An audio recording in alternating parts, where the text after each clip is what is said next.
পতিত সরকারের যে সন্ত্রাসী গোষ্ঠী যারা ছাত্র জনতার উপর আক্রমণ করেছিল তারা এখন প্রতিটা ঘটনায় আছে।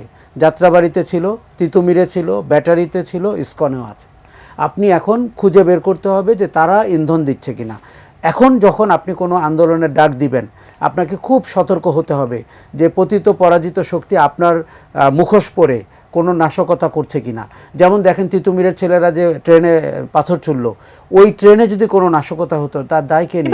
আমি চেয়েছিলাম অন্তর্বর্তী সরকার এমন আহ্বান দিবেন যে আগামী 100 দিন বা 300 দিন আপনি কোনো আন্দোলন করবেন না। আমরা সরকারটিকে স্থিতি করি, যেখানে আমাদের পুলিশ নাই, যেখানে আমাদের প্রশাসন দলীয়, সেই জায়গাটিতে মানুষের একটা দায়িত্বশীল ভূমিকা আছে। আমরা ঠিক উল্টোটা দেখলাম।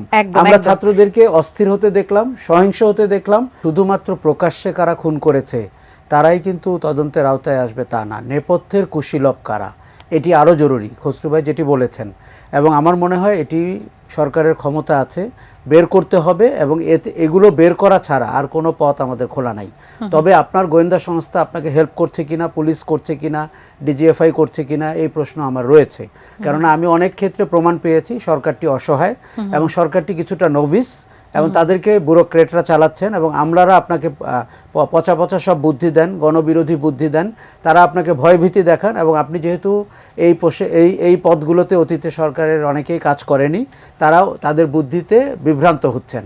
আমরা যদি ইসকনের ব্যাপারে আগের যে দর্শক প্রশ্ন করেছিলেন তার নিষিদ্ধ করার ব্যাপারটি দেখুন, আমরা গ্লোবালি তার যে ইমেজ এখন জানি, এবং সহিংসতার যে বিবরণ আমরা বাংলাদেশে দেখলাম, বিশেষ করে অ্যাডভোকেট সাইফুল হত্যার ভেতর দিয়ে, অথবা রংপুরে জনসভা, অথবা চট্টগ্রামের জনসভা, এবং যেভাবে তারা অস্থিরতা তৈরি করছে, দেশকে অস্থিতিশীল করছে, এবং প্রতিবেশী দেশ তাদের উপরে ভর করে বাংলাদেশের শাসনকে ব্যাঘাত ঘটাতে চাচ্ছে।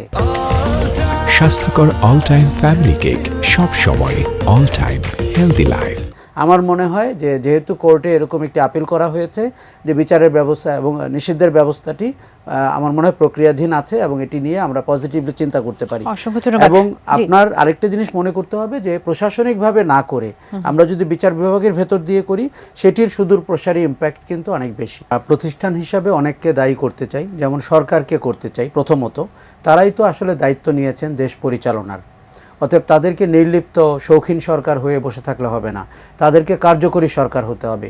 আমি কিন্তু অনেক দিন থেকে বলছিলাম সব সহিংসতার সময় বৈষম্য বিরোধীরা দৌড়ে যাবেন, সচিবালয়ের পাশে দৌড়ে যাবেন, এটি কিন্তু দেখতেও ভাল লাগছিল না।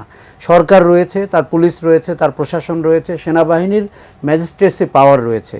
যেই জিনিসগুলো আপনি এতক্ষণ বললেন যে আইন শৃঙ্খলার অবনতি আমরা দৃশ্যমান কি দেখছি, সেটি হচ্ছে তিতুমির কলেজ, সেটি হচ্ছে ঢাকা কলেজ, সিটি কলেজ, সেটি হচ্ছে যাত্রাবাড়ি, সেটি হচ্ছে ব্যাটারি, সেটি হচ্ছে ইসকন। ব্যাটারি যদি আপনি 5 দিন পরে সরকার নিজেই আপিল করেন, এই ঘটনাটি সে 7 দিন আগে কেন করল না? তার মানে আমরা সরকারকে যথেষ্ট ম্যাচিওর দেখছি না, সিরিয়াস দেখছি না, দক্ষ দেখছি না, এবং দূরদর্শী দেখছি না। এরকম সরকার নিজের পায়ে কতদিন টিকে থাকতে পারবেন আমি খুব সন্দিহান। আপনি যে জায়গাটি বলছেন, আমার ধারণা বাংলাদেশের সবাই সেটি প্রত্যাশা করেছে যে শেখ হাসিনা পালিয়ে গেছেন, তার চেলা চামুন্ডারা পালিয়ে গেছেন, এবং তারা আমাদের লুটপাট করে গেছেন। এখন দেশে শান্তি আসবে, স্থিতি আসবে, আমরা আমাদের প্রতিনিধি নির্বাচন করব, রাষ্ট্র মেরামতের কাজ চলবে। কিন্তু ঘটনা সেই দিকে যেতে পারছে না, বড় আকারের কোনো কিছুর দিকে আমরা যেতে পারছি না। প্রতিদিনের অ্যাডহক প্রবলেম ডিল করতে গিয়ে সরকারকে প্রথমত অত্যন্ত ক্ষমতাশীল এবং তৎপর হতে হবে, তাদের ক্ষমতা প্রয়োগ করতে হবে। আমরা অদৃশ্য সরকার চাইনি। আগের সরকারটি যেরকম আমাদের বুকের উপরে চেপে বসেছিল, আমরা সেটি চাইনি, তাই বলে আমরা অদৃশ্যও চাইনি। তার মানে মাঝামাঝি একটি অবস্থান রয়েছে, একটি স্বাভাবিক সুস্থ সরকারের পরিষ্কার ডিমান্ড সমাজে রয়েছে, সেই জায়গাটিতে তারা কাজ করতে পারছেন না।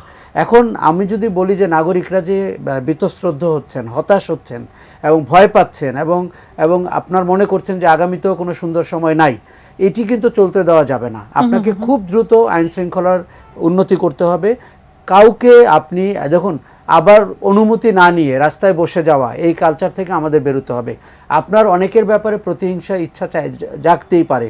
তুচ্ছ ঘটনায় 2টি কলেজের মারামারি হলো, অতি তুচ্ছ, মানে আপনি পরবর্তীতে এটি আর বলতেও পারবেন না। কাজে আমরা কি অদায়িত্বশীল হচ্ছে কিনা দেখা দরকার, আমরা কি বিনা প্রয়োজনে সহিংস হচ্ছে কিনা দেখা দরকার। আমি যেটা অবজার্ভ করছি, সবাই মনে করছে কেউ যা ইচ্ছা তাই করতে পারি, কেউ বাধা দেওয়ার নাই, কেউ বিচার করার নাই, আইনের কোনো প্রয়োগ নাই, আইন শৃঙ্খলা বাহিনী নেই।